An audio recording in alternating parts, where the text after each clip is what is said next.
Maintenant, faut comprendre que la Déclaration des droits de l'homme et du citoyen, elle commence par les représentants du peuple français. Alors, qu'est-ce que c'est que le mot la Déclaration des droits de l'homme et du citoyen, elle se lit en français, et non pas avec ce que chacun interprète du français. C'est un document que tout le monde connaît, mais la lecture exacte de ce document ne se pratique que par le français d'un point de vue technique et étymologique.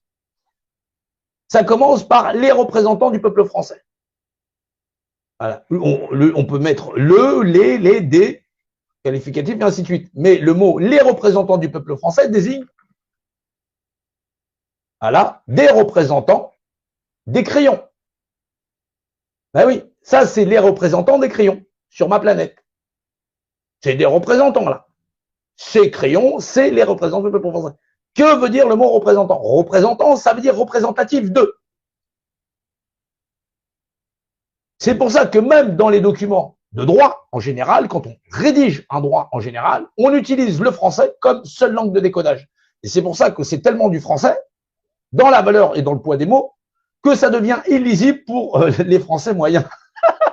Je sais. On dit, ils ont marqué ça, qu'est-ce que ça veut dire? Demande à un avocat. Parce que on oblige des gens à comprendre des termes techniques qui n'ont d'usage que du français dans le point de vue étymologique. Et quand on dit les représentants du peuple français réunis en Assemblée nationale, en Assemblée générale, voilà, et ben effectivement, ils sont réunis pour dire qu'effectivement, nous représentons, donc être égaux, nous considérons que nous sommes tous égaux dans, par principe d'ordre de loi. Voilà. Les distinctions sociales ne peuvent être faites que selon les. Et donc, en fin de compte, les distinctions sociales, on ne parle pas de je suis plombier, tu es ceci, cela. On parle de distinction dans la société. Il est petit, il est grand, il est gros, il est moyen, il est ceci, cela, avant même toute fonction installée. Parce qu'effectivement, ça, lorsqu'on comprend ça différemment, on n'est plus dans des distinctions sociales. On est dans des qualificatifs sociaux qui ne sont pas, qui sont pas distinctifs. C'est en tant qu'être tout nu. Voilà. C'est un homme, c'est une femme. Mais même si c'est un homme et c'est une femme, ils sont égaux par le droit.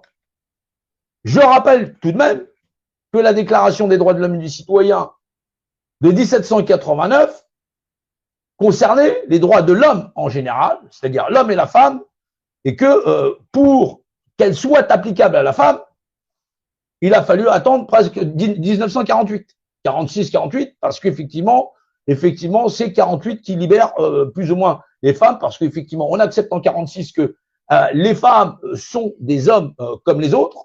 Voilà. Hop. Ouais, je crois que ça tourne. Voilà. Qu'est-ce qu'il dit? Donc, voilà, hop. Qu'est-ce qu'il dit?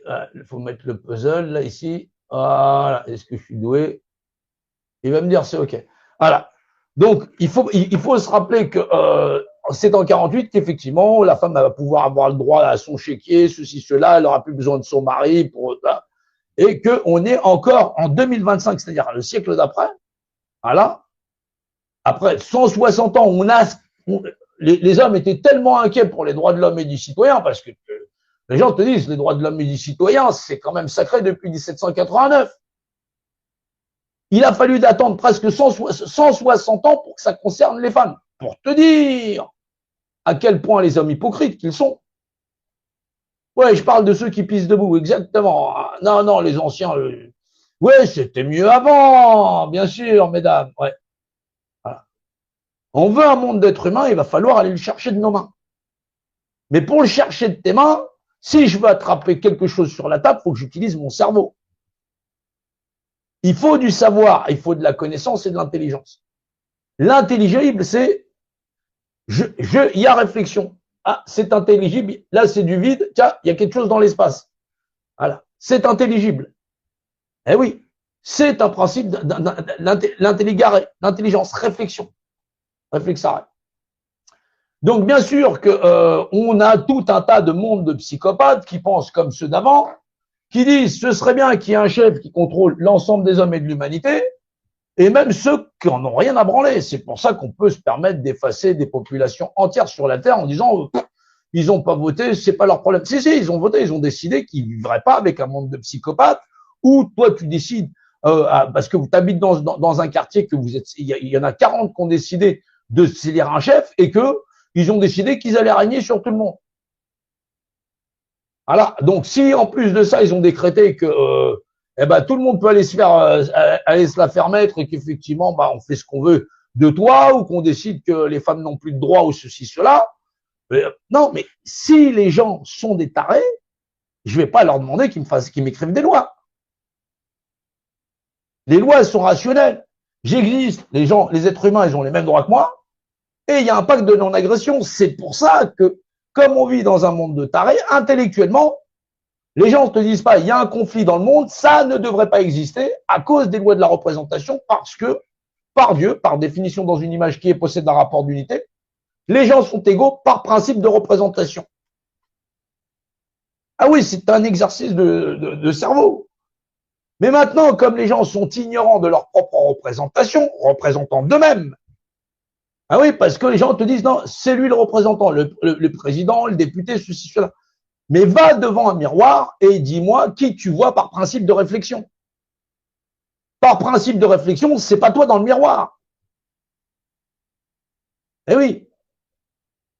À travers le miroir, ce qui se réfléchit, c'est ton image. Mais ton image est moins semblable qu'un autre être humain que toi, qui lui a faim et qui saigne. Lui, il te ressemble beaucoup plus. C'est une véritable créature de chair et de sang. Même ton image dans ton reflet te ment. Elle te dit « je suis toi ». Les gens se laissent berner par l'illusion, et c'est effectivement le culte de Narcisse. Les gens s'aiment tellement à se voir qu'au bout du compte, ils oublient le monde du vivant. Et à la fin, ils se réveillent, le portrait de Dorian Gray, qui sont tout vieux, tout ceci, cela, et s'ils touchent un petit peu la vérité, mais ils se disent « mais qu'est-ce que j'ai fait de ma vie ?» J'ai assisté, grand spectateur, à l'inhumanité comme modèle sociétal, et je n'ai jamais levé le petit doigt. Je suis un être humain. C'est ça mon travail. C'est ma fonction, c'est ma vie, c'est ce que je suis en être en humanité. Tu ne peux pas me réinventer, tu ne peux pas me reprogrammer. J'existe en tant qu'être humain. L'œuvre de ma vie, c'est exister en tant qu'être humain et en tant qu'être en humanité. Dans les lois de l'hume, de l'éther, la matière. Mais il faut y connaître tout ce qui est secret, tous ces secrets même pas. C'est un volume. Si je te mets dans l'œil, bah, tu vas te prendre des centimètres carrés. Si c'était un liquide que je t'empoisonne, tu seras empoisonné avec des centilitres cubes.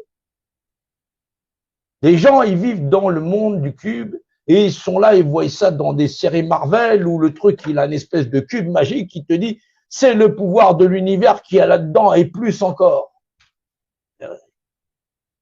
Regardez ce qu'on fait avec de l'uranium et machin. On est capable de fabriquer des bombes abominables.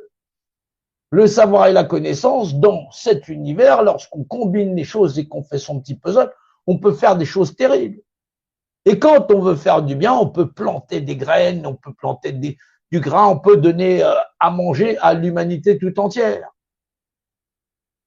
C'est à chacun de se responsabiliser. Et c'est pour ça que je continue à œuvrer, parce que lorsqu'il y aura une population qui sera intéressée par les lois de la réalité, non, mais l'autre, il s'en fout, parce que l'autre, il te dit, je suis meilleur que toi. Pourquoi tu chies des crottes plus grosses que la mienne? Tu fais plus de merde. Voilà. C'est quoi ton truc? C'est quoi ton délire? Tu t'es pris pour la comtesse, ceci, cela. Mais on vit dans un monde où le statut social devient la légitimité au mépris des gens. Ça vaut que dalle. Tu files un uniforme à quelqu'un parce qu'il a un uniforme, mais souvent ils ont pas le niveau va pas très haut, et ils vont te faire de l'abus de pouvoir pour certains. Voilà. Quand tu files l'uniforme du facteur, essaye d'imaginer quand on a des livreurs, par exemple, t'attends un colis parce qu'il porte l'uniforme du facteur et donc il en a les outils, il se permet d'ouvrir la boîte aux lettres et de partir avec tes colis. Quand on parle d'uniforme, c'est l'uniforme du professeur, l'uniforme du médecin. Ce n'est pas que l'uniforme de la fonction publique. Voilà. Ouais, parce que j'ai aussi le mien.